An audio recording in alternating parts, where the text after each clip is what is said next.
30만 년 전을 상상해 본 적이 있습니까? 그 까마득한 옛날 한반도에는 구석기인들이 살아가고 있었습니다. 이들은 돌을 두들기고 깨트려서 주먹도끼를 만들었는데요. 이 주먹도끼가 현대인의 스마트폰 못지않은 혁신이면서 동시에 삶의 질을 바꿔준 물건이었지요.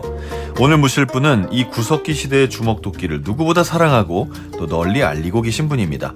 전곡 선사박물관 이한용 관장님 나오셨습니다. 어서 오십시오. 네, 안녕하세요. 네, 먼저 저희 청취자 여러분들께 인사 한 말씀 부탁드립니다. 네, 안녕하세요. 저는 전곡의 그 구석기 박물관이죠. 전곡 선사박물관 관장으로 일하고 있는 이한용이라고 합니다. 반갑습니다. 네, 반갑습니다. 네네. 저희 사실 교과서에 나오잖아요. 전곡 유적. 그렇죠. 네. 그 자리에 세워진 거죠? 네, 그래서 유적박물관이라고 합니다. 전곡리 유적에 세워진 현장박물관이라는 뜻으로.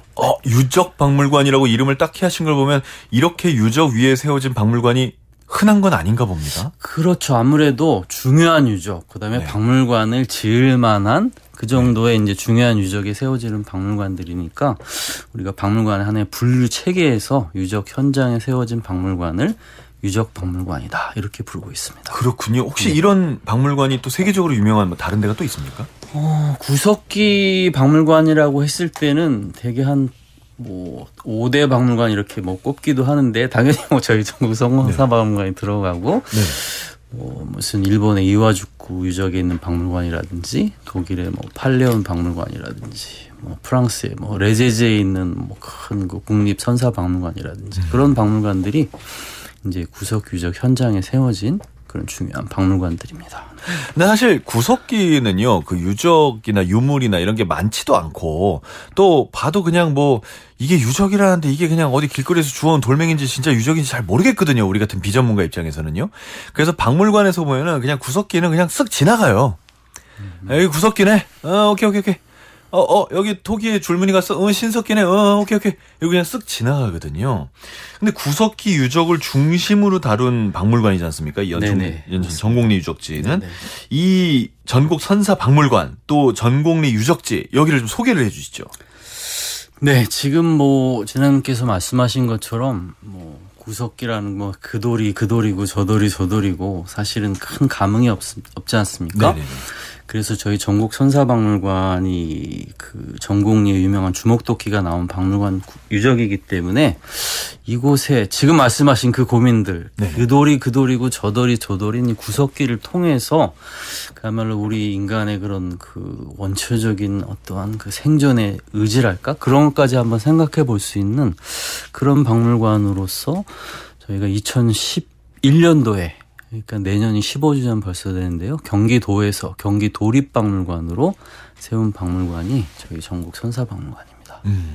여기 유적이 70년대에 발견된 거죠? 1978년도에 정확히는 1978년도에 발견됐습니다. 네. 어떻게 발견됐나요?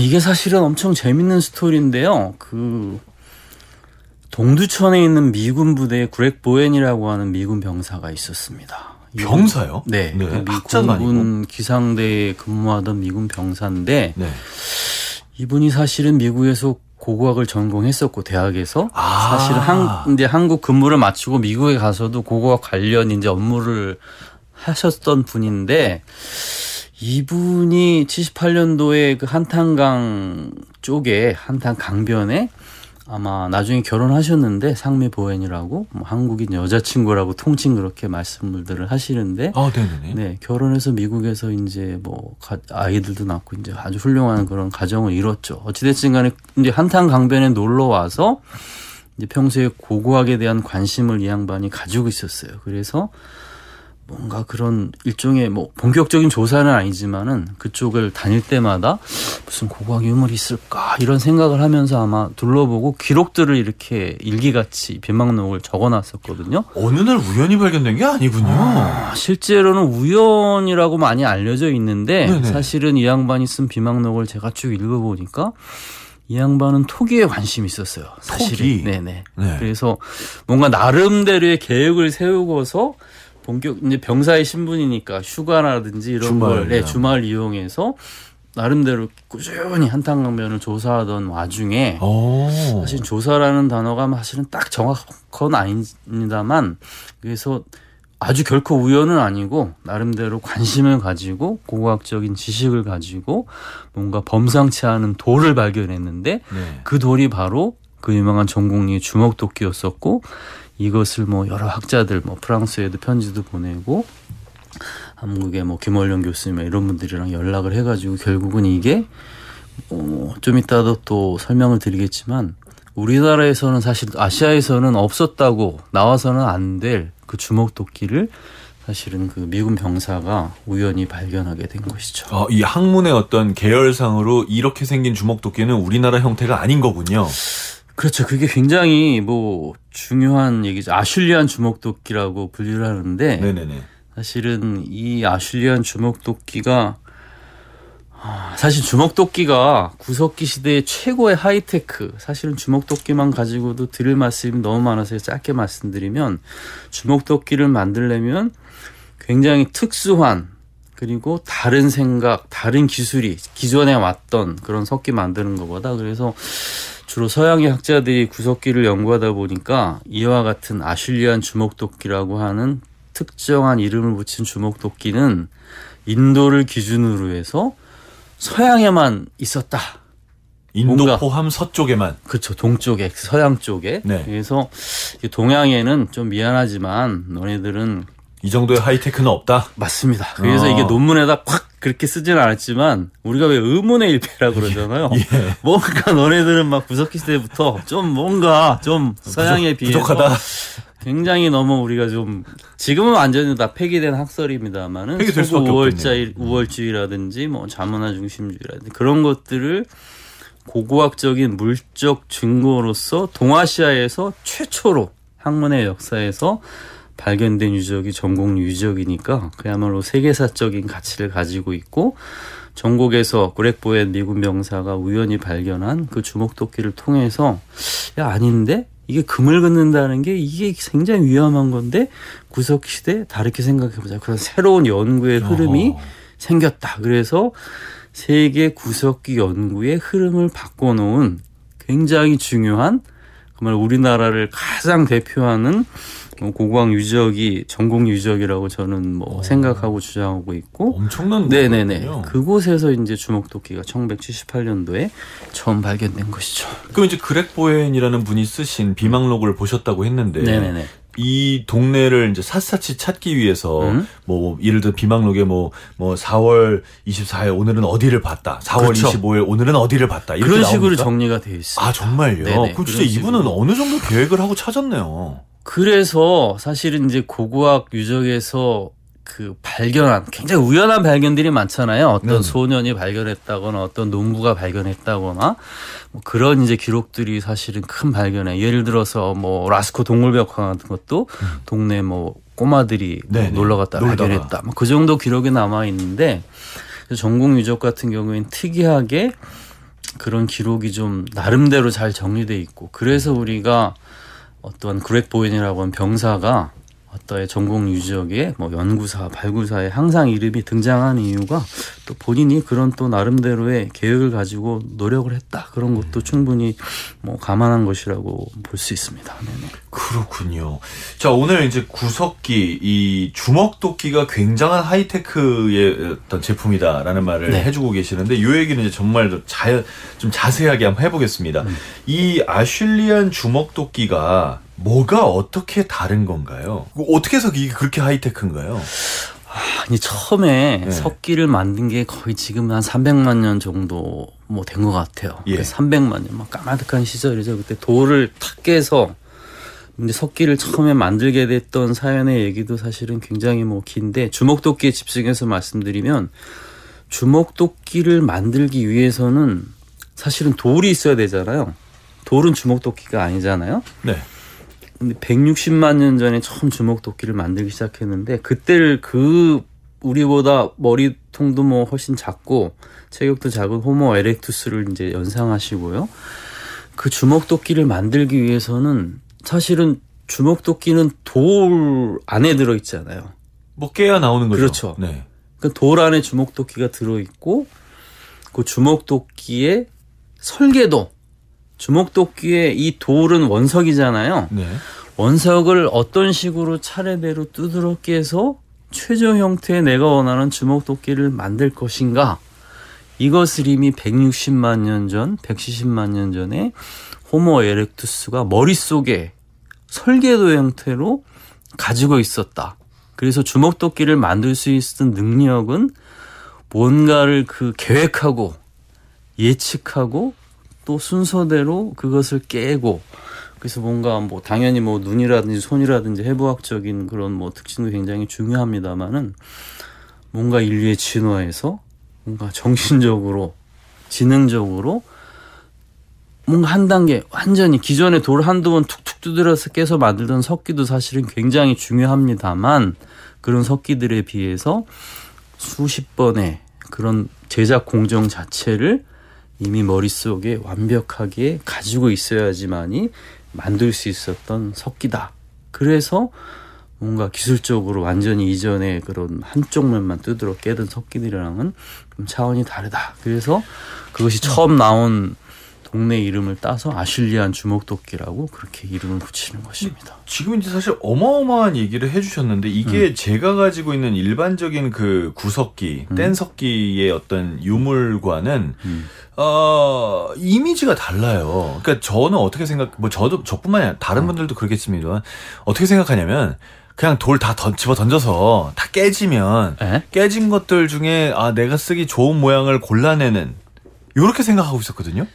그게 아니고 관장님 얘기는 어떠한 도구가 필요하니까 그 도구의 모양을 만들려고 어떻게 깰지를 연구하고 또 그러다 보면 실패도 할 테고 성공도 할 테고 이게 반복하면서 두드려 깨는 기술 자체가 발전했다라는 건가요?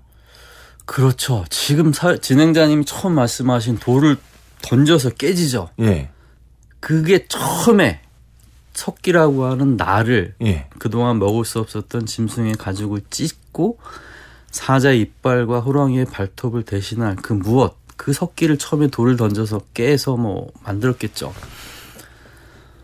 그러나 주먹도끼는 지금 제가 말씀드린 것처럼 뭔가 이 석기의 자체의 기능을 더 뭐 복합화하고 그다음에 석기가 가지고 있는 여러 가지 기능들을 뭔가 한 단계 넘기 위해서 그거에 대한 뭐 체계적인, 그래서 돌을 갖다가 깨져서 우연히 만든 날을 이용해서 그 석기를 맨 처음에 뭐 사용을 했지만은 그런 것들이 근데 이 기간이 100만 년 이상 걸린 거예요. 네. 100만 년 이상 걸리면서 내가 원하는 석기, 그다음에 이게 인류의 진화를 엄청난 수백만 년의 역사잖아요. 이것을 아주 짧게 얘기하면은 머리는 점점 커지고, 즉 경향성은 뭐 중간에 약간 다릅니다. 머리는 점점 커지면서 좋아지고 석기는 점점 작아지거든요.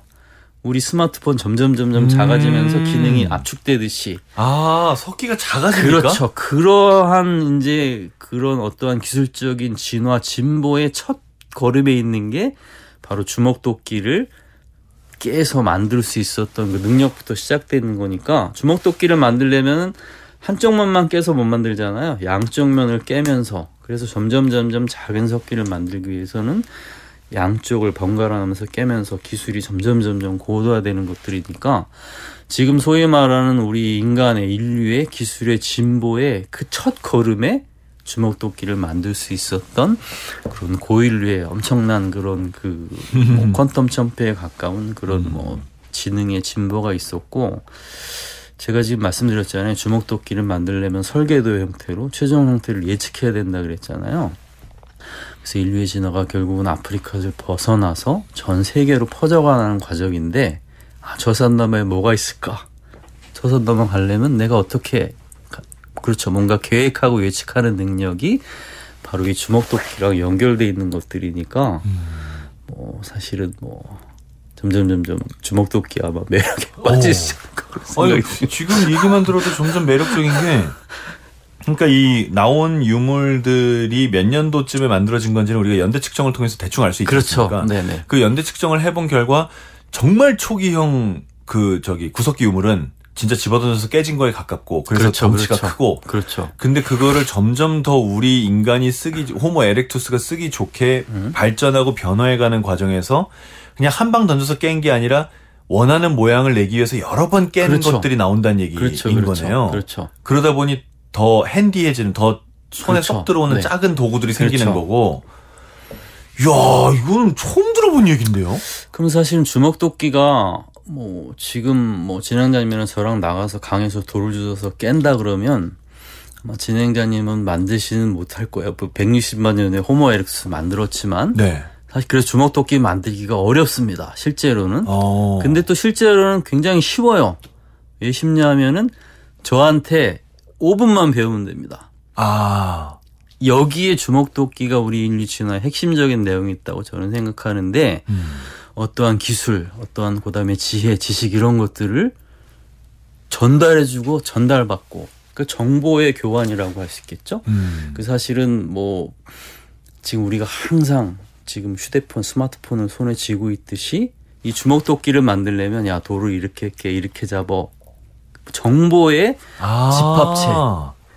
그 스마트폰이라고 비교하는 현대의 스마트폰을 주먹도끼랑 비교하는 이유가 스마트폰이 현대 모든 정보의 총 집합체잖아요. 예, 예. 그 당시 170만 년 전, 160만 년 전 처음 주먹도끼를 만들었던 사람들한테는 그 당시의 모든 지식의 총체가 이 주먹도끼에 녹아 있다. 예, 녹아 있는 거죠. 그러면 이제 어떤 젊은이가 멋있는 주먹도끼를 하나 보고 그걸 만든 어르신을 찾아가서 어르신의 주먹도끼는 정말 너무 좋습니다. 어떻게 하면 이렇게 만들 수 있습니까? 그럼 일로 와봐 가르쳐 줄게. 이런 과정이 있었다는 거죠. 그런 과정을 상상할 수 있기 때문에 구석기가 재밌는 거죠. 그런 과정이 있었다고 저는 뭐 생각을 하고 있습니다. 이게 없이는 만들어질 수 없는 거다. 그렇죠. 뭔가 이런 지식의 지혜의 전달과 수용이 없이는 주먹도끼를 만들 수 있는 게 사실은 굉장히 어렵고요. 그래서 그렇군요. 네, 그래서 주먹도끼가 가지고 있는 근데 거기서 지금 어떤 젊은이가 멋진 주먹도끼 말씀하셨잖아요.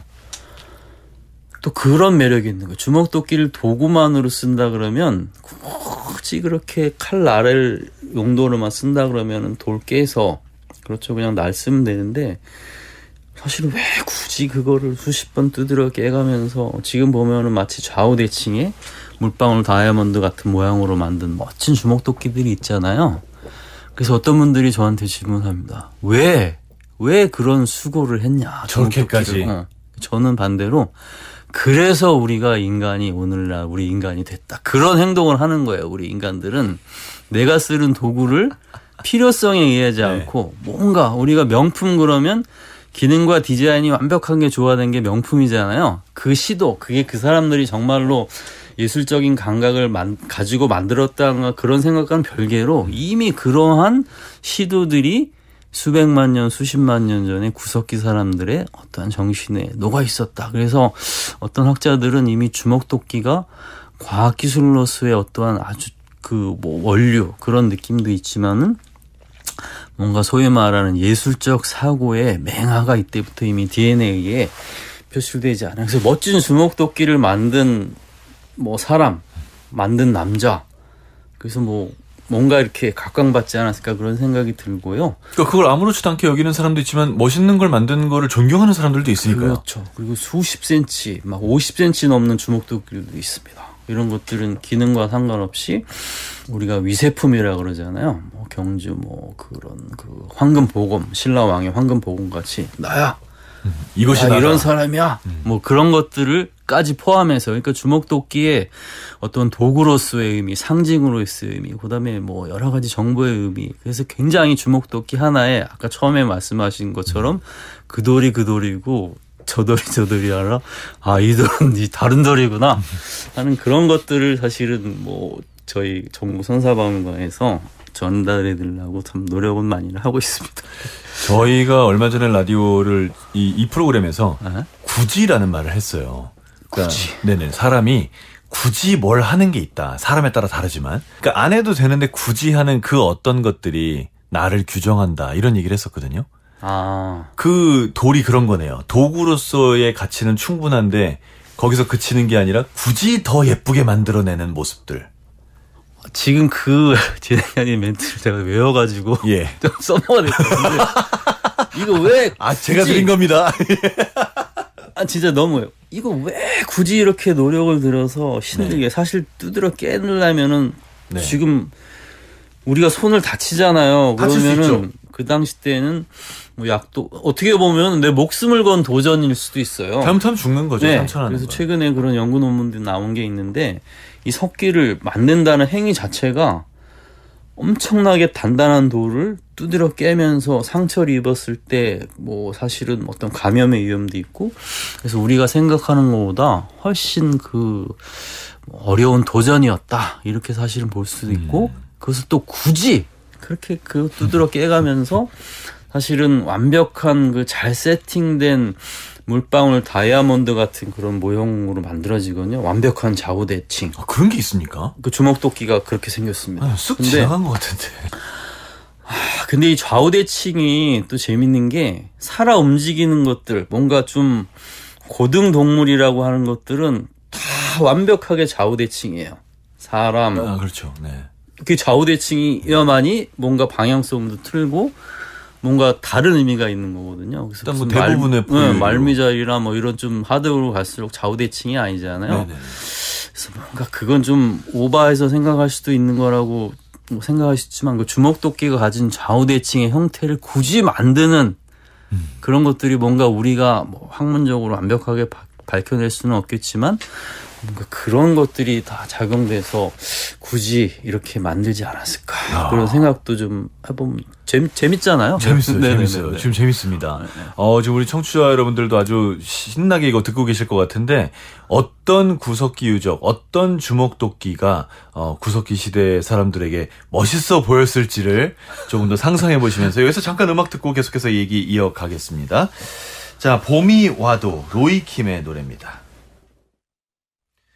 로이킴의 봄이 와도 함께 들으셨습니다. 자, 오늘은 전곡 선사박물관의 이한용 관장님과 함께하고 있고요. 이 로이킴의 봄이 와도를 관장님께서 직접 선곡을 해주셨어요. 갑자기 저 구석기랑 좀 안 어울리는 것 같기도 한데 이 노래를 왜 고르셨는지. 잘 어울리잖아요. 잘 어울립니까? 사실은 여기서 그 노래 몇 곡을 선곡해달라 그래서 네. 노래를 막 고르다가 이 노래를 듣게 됐는데 이 처음에 인트로에 탁 가면서 로이킴 목소리 너무 감미롭잖아요. 그리고 또 가사가 정말 뭐 이렇게 나를 단단하게 만들어주는 그래서 사실 뭐 구석기 시대와는 연관이 없을 수도 없지만 지금 로이킴이 봄이 와도 읊었던 이런 가사의 내용처럼 아마 구석기 사람들도 사시사철 사계절을 맞으면서 그런 여러 가지 생각들을 하지 않았을까 그런 걸 하면서 최종적으로 선곡을 하게 됐습니다. 그때도 봄은 왔겠죠? 봄은 왔습니다. 네. 근데 오늘 얘기 들으면서 제일 궁금한 것 중에 하나가 일단 전 두 가지가 있는데 하나가 첫 번째는 저희가 구석기인이라고 하면 사실 저기 인류와 오랑우탄의 중간쯤으로 많이 생각을 하거든요.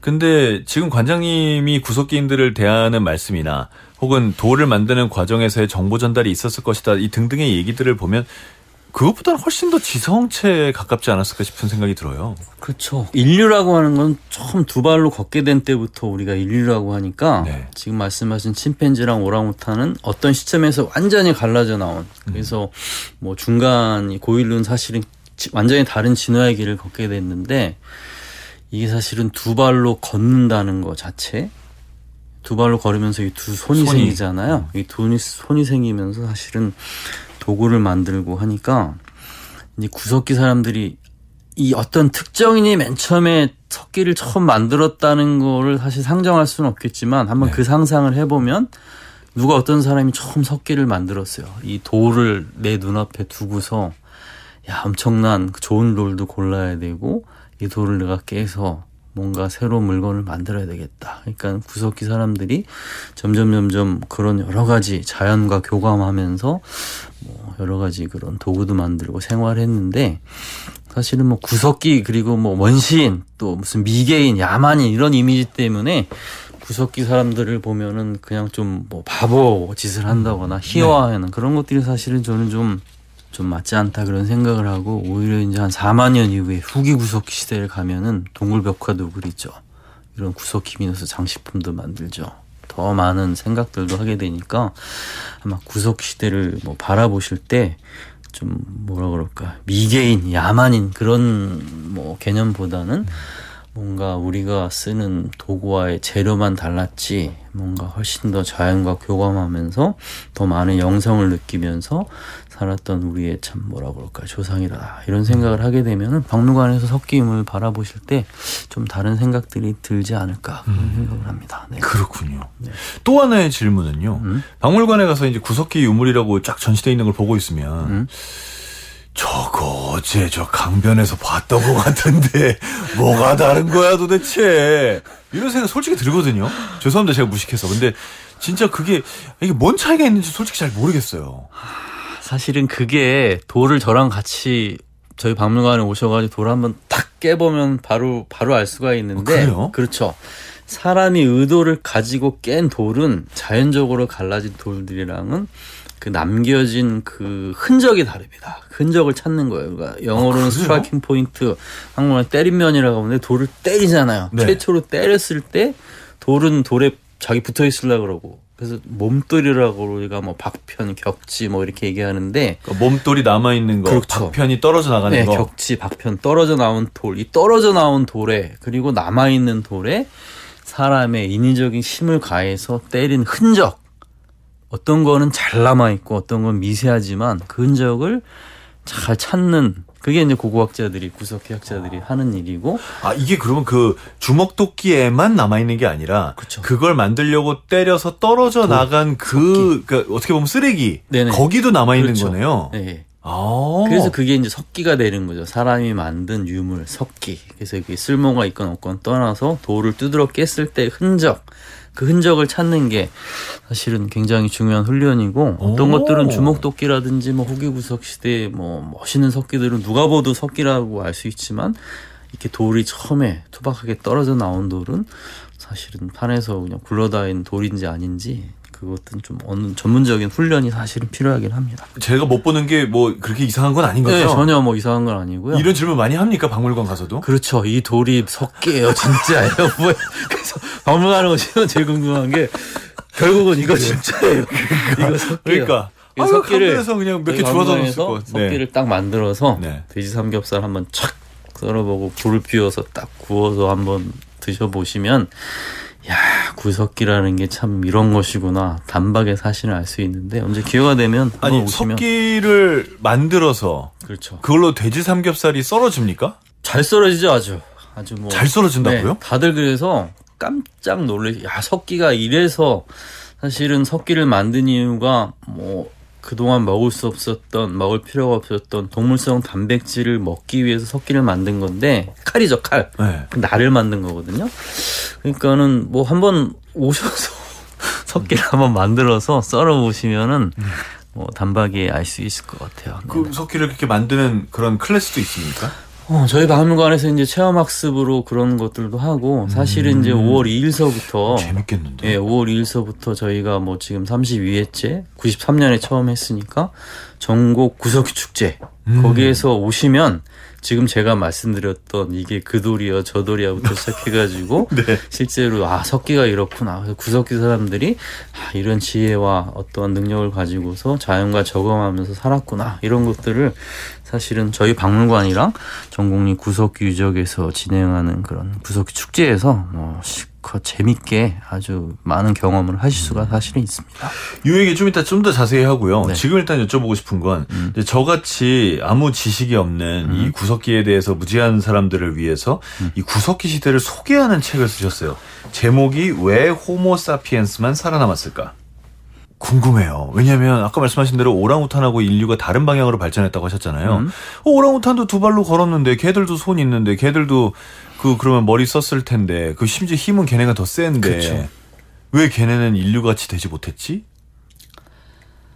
사실 제 책은 나온 지는 사실은 몇 년 됐습니다. 근데 아직까지도 많은 분들이 제가 제일 좋았던 평은 추리소설 같이 재밌다. 이렇게 또 말씀해 주신 분 있는데 지금 진행자님 말씀하신 것처럼 이게 사실은 석기를 만들었던 그래서 사실 고인류의 초기에 보면은 몸을 변화시켜서 그동안 먹을 수 없었던 거친 음식 같은 거 먹으면서 몸을 체질적으로 변화시켜서 조금 살아남았던 고인류들도 있는데 결국은 석기를 만들었던 문화적인 진화를 했던 그 고인류만이 살아남아서 우리까지 쭉 연결돼 있는 거고 그 책에 보면은 뭐 바늘의 중요성이라든지 어떤 불의 사용이라든지 그래서 여러 가지 이제 지금 말씀하신 것처럼 왜 지금 오늘날 우리가 달나라 우주선까지 만드는 그런 기술을 뭐 발전하면서 여기까지 살아남았는 그런 과정에 그걸 계속 거슬러 올라가면은 첫 번째는 두 발로 일어선 그 엄청난 도전, 두 손이 생긴 거죠. 그리고 두 손으로 도구를 만들었죠. 도구를 만들고 또 불을 만들고 그다음에 바늘을 구멍을 뚫고 그런 과정들이 제게 나름 재밌게 짧게 그렇게 뭐 써져 있습니다. 그래서 뭐 관심 있는 분들 읽어보시면 뭐 재미있을 거라고 많은 분들이 그렇게 말씀하셨어요. 되게 민망해하시네요. 아니 주먹토끼 아까 당당하게 자랑하시던 분은 어디 가고 책 얘기하니까 뭐 말씀을 못하시네요. 제가 대신해드리겠습니다. 우리 이한영 관장님의 책 왜 호모사피엔스만 살아남았을까를 저희가 청취자 선물로 드립니다. 방송에 참여해주신 분 가운데 3분 선정해서 보내드립니다. 당첨자 명단은 방송이 끝난 후에 홈페이지에서 확인 가능합니다. 자, 이 책을 쓰신 우리 이한영 관장님과 오늘 얘기를 함께 하고 있는데 이제 말씀하신 그 축제 이야기를 안 할 수가 없습니다. 왜냐하면 저도 너무 몰랐기 때문에 이걸 알게 되면 재밌을 것 같거든요. 이 박물관 인근에서 매년 구석기 축제가 열리고 올해도 5월 2일부터 5일까지 나흘간 어린이날을 맞아서 가족이 함께 방문해봐도 좋을 것 같은 이런 축제를 합니다. 제32회 연천 구석기 축제. 올해는 어떻게 멋있게 어떻게 다르게 하려고 노력하셨는지요? 일단 올해 뭐 지금 구석기 축제가 전 세계적으로도 굉장히 규모와 이런 역사를 자랑하는 축제고요. 지금 전곡리 주먹도끼가 세계적인 가치가 있다고 제가 말씀드렸는데 사실 이것을 많은 분들이 알아야 되잖아요. 거기에 모여야 되잖아요. 그런 기제로서 축제를 만들어서 매년 해서 사실은 수십만 명이 와서 즐기는 축제가 있는데 올해는 특히 전 세계에서 한 10여 개국의 구석기 전문가들이 옵니다. 와서 세계 선사 체험 마을 거기에서 지금 뭐 종합 선물 세트죠. 구석기 시대부터 뭐 이런 선사 시대 석기도 만들고 토기도 만들고 불도 피우고 뭐 장신구도 만들고 하는 구석기 시대 또 선사 시대의 모든 그런 그 경험, 체험 이런 것들을 한 방에 그야말로 해결할 수 있는 그런 멋진 가족 축제가 사실 연천 구석기 축제이고 이것을 우리 연천군에서는 점점 규모를 키우고 그 가치를 살려서 주먹도끼가 뭐 과학기술, 예술을 대표하는 우리 초기의 중요한 유물이잖아요. 그래서 이것을 더 세계에 알려야 되겠다. 그래서 아마 2029년을 목표로 이제는 뭐 세계 구석기 엑스포로 이건 나가야 된다. 그래서 아마 올해가 그런 세계 구석기 엑스포로 나가는 선언을 하는 출발점인 그런 축제이기 때문에 훨씬 더 재미있고 다양한 프로그램들을 준비를 하고 있습니다. 그래서 주먹도끼 같은 거 만들어보는 것도 할 수 있다고 그렇죠. 하셨잖아요. 그런 것도 만들어보고 해보면 또 아까도 말씀하셨듯이 이게 단순한 기술이 아니니까 더 잘하는 애, 더 못하는 애가 있을 거 아닙니까? 이 10개 나라에서 전문가들이 오면 그래서 올림픽 한번 해보시죠. 어느 나라가 제일 잘하나? 지금 그런 거 구석기 올림픽 같은 것도 사실은 너무 재밌고 사실은 제가 그 주먹도끼 도구 지금 계속 말씀드리고 있잖아요. 그 도구라는 게 결국은 인류의 진화는 도구의 발달사, 도구를 갖다가 점점 작게 만드는 기술적 진보의 과정이라고 그랬잖아요. 근데 그 주먹도끼를 점점 만들고 근데 이 도구의 발달사가 결국은 뭔가 우리 인류 진화에 굉장히 중요한 핵심적인 내용이다. 그래서 뭐 그런 부분들을 다 체험할 수 있는 게 구석기 축제고 사실 이 말씀은 제가 좀 할까 말까 했더니 이제 하세요. 해주세요. 사실은 도구는 무기거든요. 무기의 발달사. 무기가 되죠.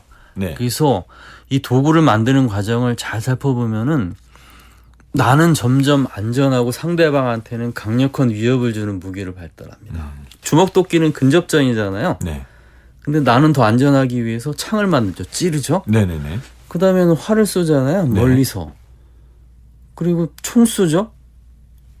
그 다음에는 대포 쏘고 미사일까지 쏘고 그래서 이런 도구의 발달사가 어떤 무기의 발달사랑 막 맞춰져 있는데 제가 뭐 라디오 방송을 하고 있잖아요. 브로드캐스트. 퀘스트가 던지다거든요. 그렇죠. 무기는 던지는 거잖아요. 사실은 지금 현대사회에서 가장 큰 무기가 이 방송, 브로드캐스트. 여기까지 발전한 겁니까? 네, 그 도구의 주먹도끼에서. 도구에서 사실은 방송의 역할이 굉장히 중요하고, 네. 우리가 왜 가짜 뉴스 이런 걸 경계해야 되는지, 그런 게 주먹도끼와도 연결된다는 게 사실은 뭐 굉장히 중요한 얘기라고 저는 생각을 합니다. 지금 얘기 들으니까 확 와닿는 게 그러니까 남은 빨리 해칠 수 있어야 되고 그 과정에서 나는 안전해야 된다라면 주먹도끼도 내가 손으로 잡는 부분은 절대 내 손이 안 다치게 만들고 그 반대편은 무조건 다치게 만들고 요렇게 발전했겠네요. 그렇죠. 초기의 주먹도끼들은 그런 형태로 돼 있고 날을 쓰는 도끼들은 또 옆에 돼 있고 그래서 사실은 그 불안당이라는 영화에서도 김혜원 배우 대사가 기가 막힌 대사가 있어요. 네. 이게 생선회를 놓고 하는 뭐 그런 건데 이게 죄책감이 점점 없어진다는 거거든요. 총으로 쏘고 멀어질수록 요새 막 드론으로 막 우크라이나 전쟁에서 공격하잖아요. 죄책감이 없어지는 건데 그렇게 따져보면 주먹도끼를 쓰던 그런 시대는 훨씬 더 죄책감이 있는 사람들이 살았던 어떻게 보면 뭐 반대로 생각하면은 훨씬 더 인간미가 있는 사회였지 않을까 그런 생각까지 주먹도끼를 보면서 하게 됩니다. 이번 전국 선사박물관하고 또 연천 구석기 축제로 오시면 박물관도 가겠죠? 같이 붙어 있습니다. 네. 그러니까요. 이렇게 방문하시는 분들이 이번 축제를 통해서 무엇을 느꼈으면 하십니까? 일단 제가 그 구석기를 공부하고 박물관에 입장해서 가장 저도 스스로 노력하는 것은 매일 그런 생각을 할 필요는 없겠지만은 가끔가다 30만 년 전에 나와 다른 사람이 여기 살았다. 그리고 또 오늘 내가 여기에 산다. 그리고 또 30만 년 후에 또 누가 이 자리에서 이렇게 같이 또 라디오 뭐 할 수도 있잖아요. 그런 것들을 그래도 한 번씩은 생각해보는 삶. 그런 생각을 하는 사람들이 조금이라도 많은 사회가 좀 더 지금 문화 시대같이 그런 문화의 시대가 아닐까 그런 생각을 하면서 많은 분들이 좀 박물관이 너무 재미없잖아요. 실제로는 재밌는데 재미없게 느끼시는 그래서 그런 것들을 한번 박물관에서 또 전국에 오셔서 한번 생각해보는 그런 기회를 가지시면 어떨까. 그래서 구석기 축제에 오셔도 그런 생각을 좀 하시면 어떨까 그런 생각을 좀 하게 됩니다. 네. 자, 오늘 이렇게 장시간 함께해 주셔서 감사하고요. 마지막으로 이거 하나만 더 여쭤보겠습니다. 앞으로의 계획과 목표가 있으신지요? 일단 저는 모든 저희 박물관에서 문화상품부터 시작해 전시, 무슨 기승전 주먹도끼. 그래서 이 주먹도끼가 가진 어떠한 정말 중요한 가치죠. 그리고 세계 구석기 연구를 바꿔놓은 엄청난 유물이 나온 것도 사실은 전국유적이고 그래서 앞으로 이와 같은 주먹도끼의 의미, 가치를 더 많은 분들이 또 아시고 즐기고 느끼고 뭐 그러면서 좀 더 문화적인 삶? 사실은 뭐 저도 더 많은 노력을 해야 되지만 그런 좀 풍성한 그런 얘기들이 넘치는 그런 사회를 만드는데 이 주먹도끼가 조금은 기여했지 않을까 그런 생각을 좀 하면서 앞으로도 이 주먹도끼를 더 널리 알리기 위해서 운동을 열심히 하겠습니다. 이거 깨야 되니까. 팔힘이 떨어지는 순간 이건 먹는 게 끝나니까 팔힘을 유지하도록 열심히 하도록 하겠습니다. 결론이 운동이라니 너무 충격적이었습니다. 알겠습니다. 저 국악방송 한석준의 문화시대 초대석 오늘은 전국선사박물관 이한용 관장님과 함께했습니다. 오늘 시간 내주셔서 감사합니다. 네, 감사합니다. 너무 즐거운 시간이었어요. 네.